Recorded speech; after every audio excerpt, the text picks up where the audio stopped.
ഇത് കേരളത്തിലെ ഓരോ മനുഷ്യരും ഭരണകർത്താക്കളും എല്ലാവരും കണ്ടിരിക്കേണ്ട സിനിമയാണ്. അതിനപ്പുറം ഒന്നും പറയാനില്ല. കേരളം ഇത് കാണണം. ഈ സിനിമ ഇപ്പം പകുതിയോളം ഒഴിഞ്ഞു കിടന്ന കസേരകളിൽ ഇരുന്നാണ് ഞങ്ങളിത് കണ്ടത്. പക്ഷേ കേരളത്തിലെ എല്ലാ തിയേറ്ററുകളിലും നിറഞ്ഞ വേദികളിൽ ഈ സിനിമ ഇതൊരു സിനിമയല്ല, ജീവിതത്തിന്റെ ചരിത്രത്തിന്റെ നേർ പകർച്ചയാണ്. ഇത് അവഗണിച്ച് കളയരുത് എന്നുള്ള ഒരു അഭ്യർത്ഥന മാത്രമേ കേരളത്തിലെ മനുഷ്യരോട് ഞങ്ങൾക്ക് പറയാനുള്ളൂ.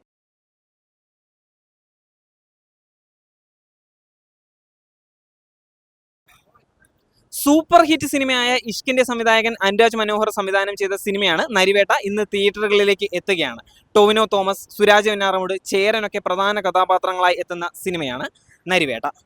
മുത്തങ്ങ കലാപവുമായി ബന്ധപ്പെട്ടാണ് സിനിമ പോകുന്നത് എന്നാണ് അറിയാൻ സാധിക്കുന്നത്. എന്തായാലും സിനിമയുടെ റിവ്യൂ എന്താണ് അഭിപ്രായം എന്നുള്ളത് നമുക്ക് ഫസ്റ്റ് ഷോ കഴിഞ്ഞ് ഇറങ്ങുന്ന പ്രേക്ഷകരോട് ചോദിച്ചു നോക്കാം. നരിവേട്ട കഴിഞ്ഞ് ഇറങ്ങാം, എങ്ങനെയുണ്ട് സിനിമയുടെ ഈ കലാപത്തിന്റെ മുത്തങ്ങ സംഭവം അടിസ്ഥാനപ്പെടുത്താൻ തോന്നുന്നു.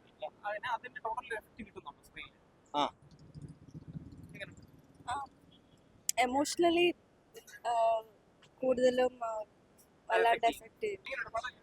നരിവേട്ട നല്ല പടം. Career best of Tovino. Career best of Tovino ഹിറ്റടിക്കും.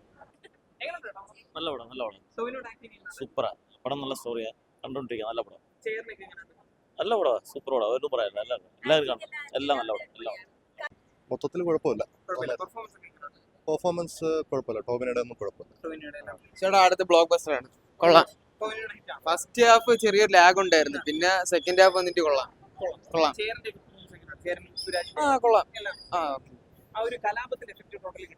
കിട്ടുന്നുണ്ട്. പിന്നെ തിയേറ്റർ എക്സ്പീരിയൻസോടെ ആകുമ്പോൾ പക്കേറ്റ് മസ്റ്റ് വാച്ചാണ്.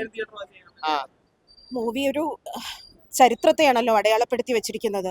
ഭരണകൂട ഭീകരതയെ കണ്ണുനീരോടെ അല്ലാതെ അത് കണ്ടു തീർക്കാൻ പറ്റില്ല. ഇന്നും വയനാട്ടിൽ ആദിവാസികളുടെ ഇടയിലേക്ക് നോക്കുമ്പോൾ അത് ഇന്നും അവർ അനുഭവിച്ചുകൊണ്ടിരിക്കുകയാണ്. പോലീസ് നടത്തിയ വേട്ട, ഭരണകൂടത്തിന്റെ അനുമതിയോടുകൂടെ പോലീസ് നടത്തിയ വേട്ട, അതിലിരയാക്കപ്പെട്ട മനുഷ്യർ, കേരളം കണ്ട ഏറ്റവും വലിയ ഭൂസമരത്തിൽ നരവേട്ട നടത്തിയത് ഭരണകൂടം. ആ ഭരണകൂട വേട്ടയെ എങ്ങനെയാണ് നമുക്ക് പൊട്ടിക്കരച്ചിലോടുകൂടെ അല്ലാതെ, നിറഞ്ഞ രോഷത്തോടു കൂടെ അല്ലാതെ ആ സിനിമ കണ്ടിറങ്ങാൻ കഴിയില്ല. ചലച്ചിത്രം എടുത്തവരോട് നന്ദിയുണ്ട്. കാര്യം ഈ വലിയ നീതികേടിനെ ചരിത്രത്തിൽ ഒരിടത്തും കുഴിച്ചുമൂടാൻ പറ്റാത്ത വിധം കാലത്തിൽ ഇങ്ങനെ തുറന്നു വെച്ചു കൊടുത്തതിൽ ഈ ചലച്ചിത്രത്തിന്റെ അണിയറ പ്രവർത്തകരോടെല്ലാം പറഞ്ഞു തീരാനാവാത്ത നന്ദിയുണ്ട്. ഇനി ഇങ്ങനെ ഈ ജനതയ്ക്ക് ഇനിയും ഈ ജനതയ്ക്ക് ഭൂമിക്ക് വേണ്ടി, ഏറ്റവും മനുഷ്യന്റെ ഏറ്റവും അടിസ്ഥാന അവകാശമായ ഭൂമിക്ക് വേണ്ടിയിട്ട് ഇനിയും തീരാത്ത ഈ അനീതി ഇപ്പോഴും മുത്തങ്ങ മാത്രമല്ല, പനവല്ലി, അമ്പുകുത്തി, ചീമേനി, എത്ര പേരുകളിലാണ് കേരളത്തിലെമ്പാടും നടക്കുന്ന ഈ ഭൂസമരങ്ങൾക്ക് ഈ സിനിമയോട് കൂടി ഒരു അറുതി വരട്ടെ. ഭരണകൂടം ഒന്ന് മാറ്റി ചിന്തിക്കാനായിട്ട് ഈ സിനിമ ഇടയാക്കട്ടെ എന്ന് മാത്രം. ഈ കണ്ണീരിനി ആവർത്തിക്കാതിരിക്കട്ടെ. 5 പേരുടെ മരണത്തിന്റെ കഥയാണ് പറയുന്നെങ്കിൽ 25 പേരോളം അതിൽ കുരുതി കഴിക്കപ്പെട്ട ആളുകളുടെ എണ്ണമല്ല, ഈ ചരിത്രം, കാലം, ഈ മനുഷ്യരോട് കാണിച്ച അനീതി ഇന്ന് തുടരുന്നല്ലോ എന്നോർത്തുള്ള വേദനയോട് കൂടി അല്ലാതെ, ഉള്ളിൽ അടക്കാനാവാത്ത രോഷത്തോടു കൂടി അല്ലാതെ ഈ ഭരണകൂട ഭീകരതയുടെ നേർദൃശ്യങ്ങളെ ഭരണകൂടവും പോലീസും ചേർത്ത് എല്ലാ കാലത്തും ആദിവാസികളെയും മാവോയിസ്റ്റ് വേട്ടയുടെ പേരിലും മാവോയിസ്റ്റുകളുടെ അവരുമായിട്ടുള്ള പേരിൽ, മാവോയിസ്റ്റുകൾ എന്ന പേരിൽ മുദ്ര കുത്തിയിട്ട് എല്ലാ കാലത്തും കേരളത്തിലെ മാറി വന്ന ഭരണകൂടങ്ങളെല്ലാം ഈ മനുഷ്യരോട് കാണിച്ചിട്ടുള്ള ചരിത്രപരമായ അനീതിയുടെ തുറന്നെഴുത്താണ് ഈ ചിത്രം. ഇത് കേരളത്തിലെ ഓരോ മനുഷ്യരും ഭരണകർത്താക്കളും എല്ലാവരും കണ്ടിരിക്കേണ്ട സിനിമയാണ്. അതിനപ്പുറം ഒന്നും പറയാനില്ല. ഹൃദയം നുറുങ്ങുന്ന വേദനയോടെ ഈ അനീതിക്ക് ഇനിയെങ്കിലും ഒരു പരിഹാരമാകും. ജനിച്ച മണ്ണിൽ അന്തസ്സോടുകൂടി ജീവിക്കാനുള്ള ഭൂ അധികാരത്തിലേക്ക് ഈ മനുഷ്യരെല്ലാം എത്തുന്ന ഒരു കേരളത്തിൽ മരിക്കാനാവണം എന്നുള്ള ഒരു സ്വപ്നത്തോടു കൂടിയാണ്. അത്രയും ഹൃദയം നുറുങ്ങുന്ന വേദനയോടും ഈ ചലച്ചിത്രം എടുത്ത മനുഷ്യരുടെ ധീരതയെ, ഈ കാലത്തും ഇത് തുറന്നു പറയാൻ കാണിച്ച ആ ധീരതയെ ഹൃദയം തൊട്ട് അഭിവാദ്യം ചെയ്തുകൊണ്ടുമാണ് ഈ ഒരു ഇത്രമാത്രം ഇമോഷണൽ ആയിട്ടുള്ള സിനിമയിൽ കാണുന്ന സാധാരണ വൈകാരിക രംഗങ്ങൾ പോലെ അല്ല ഇത്.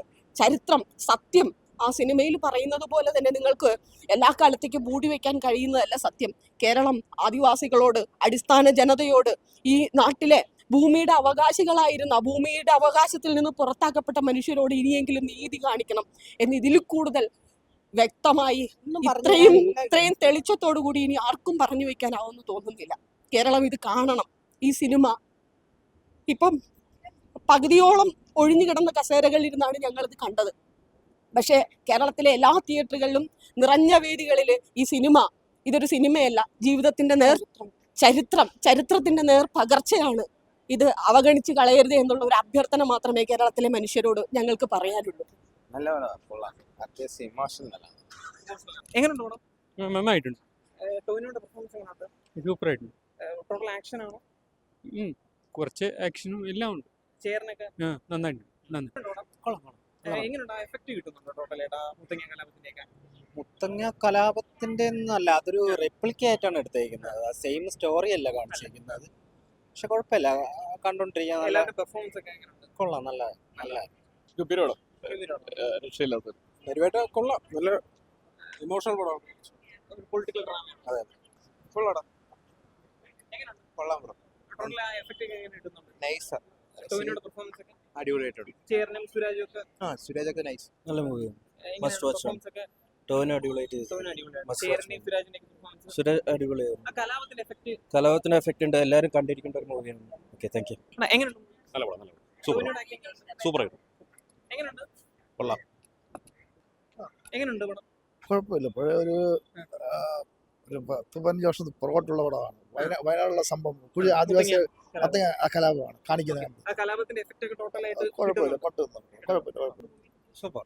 ആ കലാപത്തിന്റെ എഫക്ട് ഒക്കെ ടോട്ടലി കിട്ടുന്നു. ഫസ്റ്റ് ഷോയ്ക്ക് എന്തായാലും അത്ര വലിയ ആളുകളൊന്നും കാണുന്നില്ല. പക്ഷേ എന്നാലും പ്രതികരണങ്ങൾ കേട്ടിട്ട് മനസ്സിലാക്കാൻ സാധിക്കുന്നത് വൈകുന്നേരത്തോടെ തിയേറ്ററുകൾ ഹൗസ്ഫുൾ ആവും എന്നത് തന്നെയാണ്. അത്രയ്ക്ക് കിഡിലൻ പെർഫോമൻസ് ആണ് എന്നാണ് അറിയാൻ സാധിക്കുന്നത്. ക്യാമറമാൻ അഖിൽദേവിനോടൊപ്പം റിപ്പോർട്ടർ വിഷ്ണു ശങ്കർ.